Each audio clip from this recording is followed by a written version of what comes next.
Hello दोस्तों, welcome to my YouTube channel. जंगल में एक छोटा सा खरगोश रहता था जो अपनी तेज दौड़ने की शक्ति पर घमंड करता था।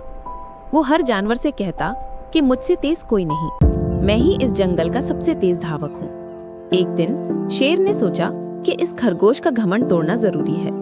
उसने जंगल के सभी जानवरों को बुलाकर एक दौड़ का आयोजन किया और खरगोश के सामने कछुए को खड़ा कर दिया। खरगोश ने मजाक उड़ाते हुए कहा कि ये कछुआ मेरे सामने क्या चीज है, मैं तो पलक झपकते ही मंजिल पर पहुंच जाऊंगा। दौड़ शुरू हुई। खरगोश बहुत तेजी से भागा और कुछ दूर जाकर सोचा कि कछुआ तो धीरे धीरे आ रहा है, मुझे आराम करने में कोई हर्ज नहीं, और वो एक पेड़ के नीचे सो गया। लेकिन कछुआ लगातार धीमे कदमों से आगे बढ़ता रहा और अंत में उसने फिनिश लाइन पार कर ली। जब तक खरगोश नींद से जागा तब तक बहुत देर हो चुकी थी और कछुआ विजेता बन चुका था।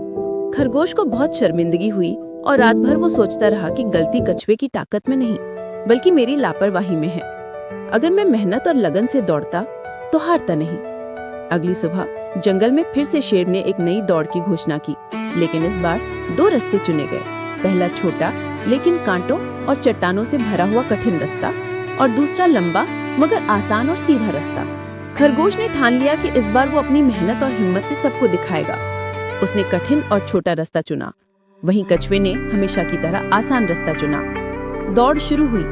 खरगोश जैसे ही कांटों वाले रास्ते पर दौड़ा, उसके पैर छिल गए, जगह जगह चोट लगी, लेकिन उसने हार नहीं मानी। दर्द सहते हुए वो आगे बढ़ता गया। उसका हर कदम संघर्ष से भरा था, लेकिन उसके इरादे मजबूत थे।